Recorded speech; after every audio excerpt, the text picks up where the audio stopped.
Good morning बच्चों। आज 11वीं के अर्थशास्त्र में हम देखेंगे मानव पूंजी। मानव पूंजी में आर्थिक समृद्धि में मानव पूंजी का महत्व देखेंगे।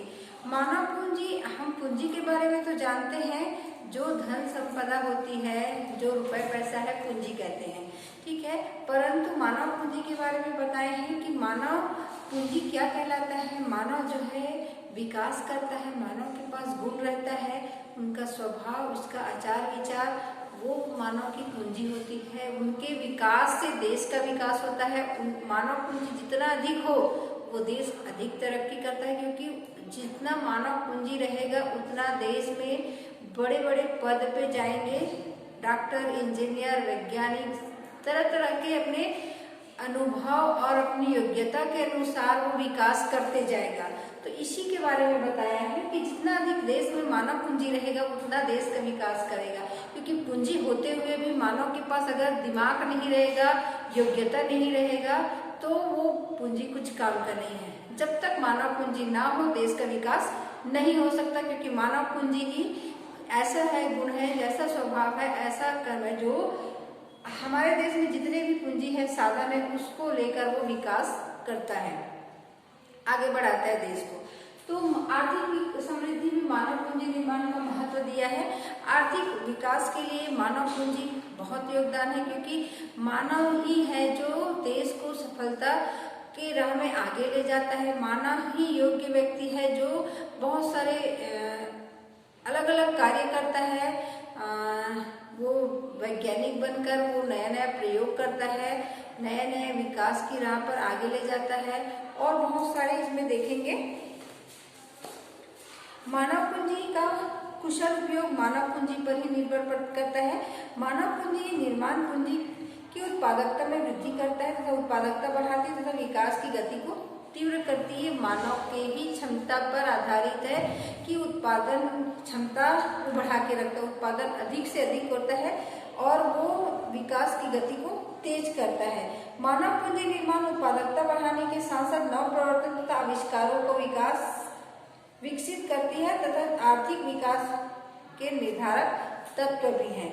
नव प्रवर्तक मतलब नए नए चीजों का विकास करना, नए नए चीजों का प्रयोग करना, और अपने अनुभव से और अपने कुशाग्र बुद्धि से अलग अलग प्रयोग करके नया नया देश को आयाम देता है, और इससे देश के विकास और अधिक बढ़ता है।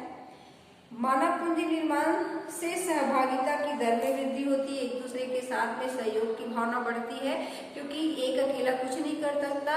एक उद्योग, एक विकास, एक जो हम कुछ भी क्षेत्र में आगे बढ़ना चाहते हैं तो एक दूसरे से जुड़े रहते, कोई अकेला काम नहीं कर सकता। एक फैक्ट्री जो है, एक उत्पादक करता जो है उत्पादन कार्य अगर करना चाहता है तो उस उत्पादन के साथ साथ उसको बहुत सारे के साथ में जुड़ना पड़ता है, क्योंकि उसको श्रमिक चाहिए, पैसा चाहिए, एक योग्य वेतन कर्मी चाहिए, और उसके साथ में उसको पानी भी चाहिए, बिजली भी चाहिए, कच्चा माल भी चाहिए।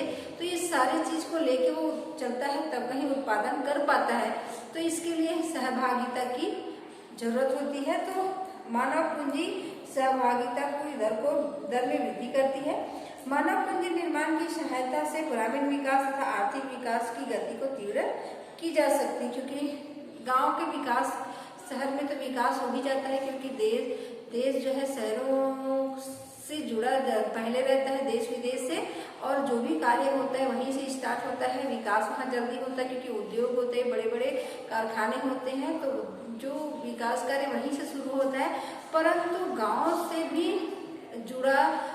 जोड़ते हैं, और गाँव में भी लोग कहीं बुद्धिमान जीवी हैं तो गांव से विकास करना चाहते हैं, गांव से लोग जुड़े होना चाहते हैं। और हमारे देश में जो है 75% जनता जो है गांव में रहते हैं, तो गांव के विकास भी इससे जुड़ा होता है, क्योंकि धीरे धीरे गांव को भी बदलना चाहते हैं। ये सब मानव पूंजी से ही हो पाता है संभव। भारत में मानव पूंजी निर्माण की कुछ समस्याएं भी हैं। तो पहला दिया है जनसंख्या में वृद्धि।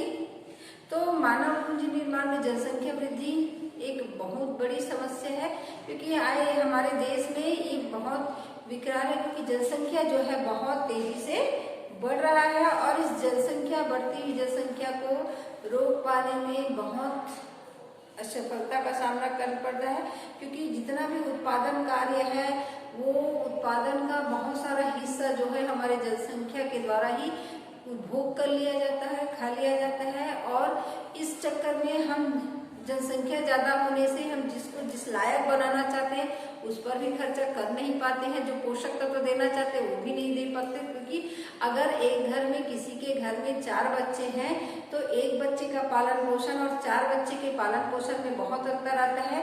अगर एक बच्चे में वही वो खर्चा करे तो वो अच्छे से उसका परवरिश कर सकता है 4 की अपेक्षा, और उतने ही पैसे में, उतने ही मेहनत में, उतने ही देख रेख में अगर वो 4 का पालन पोषण करता है और 1 का करता है, दोनों में बहुत अंतर आता है। क्योंकि 1 में खर्चा करना और 4 में खर्चा करना अंतर आता है। तो इसी कारण हम अच्छे नागरिक, अच्छे एक मानव पूंजी और अच्छे डॉक्टर, इंजीनियर बनाने में असफल रहते हैं, क्योंकि जितना हम खर्चा करते हैं वो 4 को लेकर करते हैं जिसमें हमको 1 को करना था।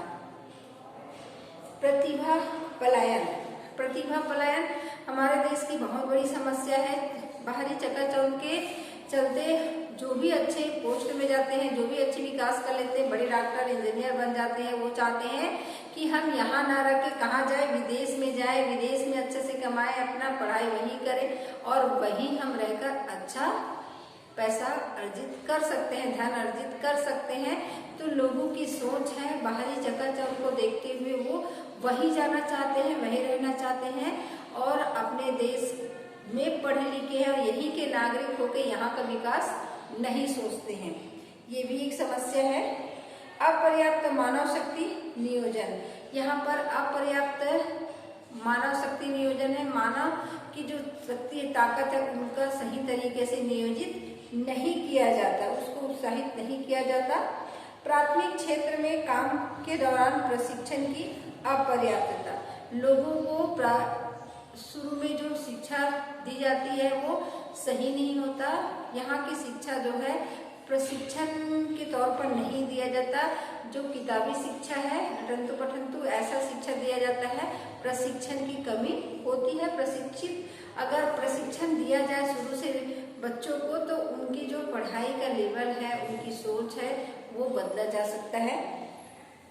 निम्न शैक्षणिक मानक। हमारे देश की शैक्षणिक मानक जो है निम्न है। अब देखते हैं शिक्षा का महत्व या उद्देश्य। शिक्षा का महत्व या उद्देश्य में देखते हैं, शिक्षा से विज्ञान तथा प्रौद्योगिकी का विकास होता है। शिक्षा से ही हम बहुत सारी चीजों को जानेंगे, जानने की उत्सुकता रहेगी, क्योंकि एक को जानेंगे उसके बाद और क्या होगा, उसके बाद और क्या होगा, ये उत्सुकता जो हमारी बनते रहती है। और हम उद्योग, विज्ञान, इन सब चीज के बारे में जानते हैं, जिसके पहले अगर हम पढ़ेंगे ही नहीं तो वो सब चीज की जानकारी हमको होगी ही नहीं। देश के सभी क्षेत्रों में प्राकृतिक तथा मानवीय संसाधन के उपयोग में शिक्षा सहायक होती है। सभी क्षेत्रों में प्राकृतिक तथा मानवीय संसाधन जो प्रकृति द्वारा जो दिया हुआ है निःशुल्क उपहार के रूप में वो और मानव द्वारा बनाए हुए, इन सब में शिक्षा का महत्व होता है। शिक्षा के द्वारा ही वह हम कम बहुमूल्य चीजों को अधिक बहुमूल्य बनाते हैं, कम उपयोगी को अधिक उपयोगी बनाते हैं और अच्छे से उसको लायक बनाते हैं। ये हमारे बुद्धि की परिणाम है। जो एक कच्चा लोहा को पिघलाकर पका हुआ लोहा और उसको अनेक तरह के औजार, मशीन बनाते हैं, ये मानव पूंजी के द्वारा ही किया जा सकता है। शिक्षा नैतिक ज्ञान देती है। शिक्षा नैतिक ज्ञान देती है कि व्यक्ति जो है अपने शैक्षणिक के साथ साथ नैतिक विकास भी कर सके, वो गलत आदतों में ना पड़े, गलत संगत में ना पड़े, जिससे वो अपने आप को बर्बाद कर दे। तो सही मानव बनाना भी शिक्षा का ही काम है। शिक्षा से उच्च जीवन स्तर की प्राप्ति में सहायता मिलती है। उच्च जीवन स्तर शिक्षा के द्वारा ही हम सोचने समझने में सक्षम होते हैं कि हम एक मानव है तो मानव पैसा कैसे कमाया जाए, कैसे अपने हुनर को बढ़ाया जाए, अपने जीवन स्तर को बढ़ाया जाए, कैसे ठाट बाट से रहा जाए। तो ये मनुष्य की सोच के ऊपर है। अगर हम नहीं पढ़ेंगे तो हम जहाँ रहेंगे वहीं के होके रहेंगे और हमारी सोच वहीं तक रहेगी। और अगर हम पढ़ लिख लेते हैं तो पढ़ते हैं तो जानकारी बढ़ती है, जानकारी बढ़ने से हमारा सोच में परिवर्तन होता है और अपने आप को हम वहाँ रख कर देखते हैं, टटोलते हैं अपने जीवन स्तर की और आगे क्या हो सकता है इसकी कल्पना करते हैं। यह आर्थिक विकास में सहायक होती है।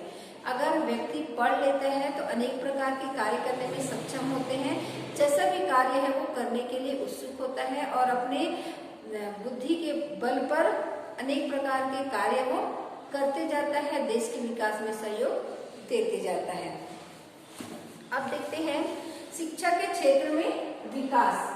फिर हमारे देश में देखें कि मानव पूंजी के दर जो है गिरता जा रहा है, तो शिक्षा के हम पहले तो देश जैसे ही विकास करना चालू हुआ, देश स्वतंत्र होने के बाद धीरे धीरे हम कृषि के, शिक्षा, उद्योग सबके बारे में सोचे, पंचवर्षीय योजनाओं में सबके बारे में ध्यान देते गए और हर क्षेत्र में विकास करते गए। उसमें हम देखते हैं कि शिक्षा को बहुत महत्व दिया गया, क्योंकि पहले जमाने में शिक्षा उतना ये नहीं है कि बड़े बड़े जो पैसे वाले हैं वही पढ़ सकते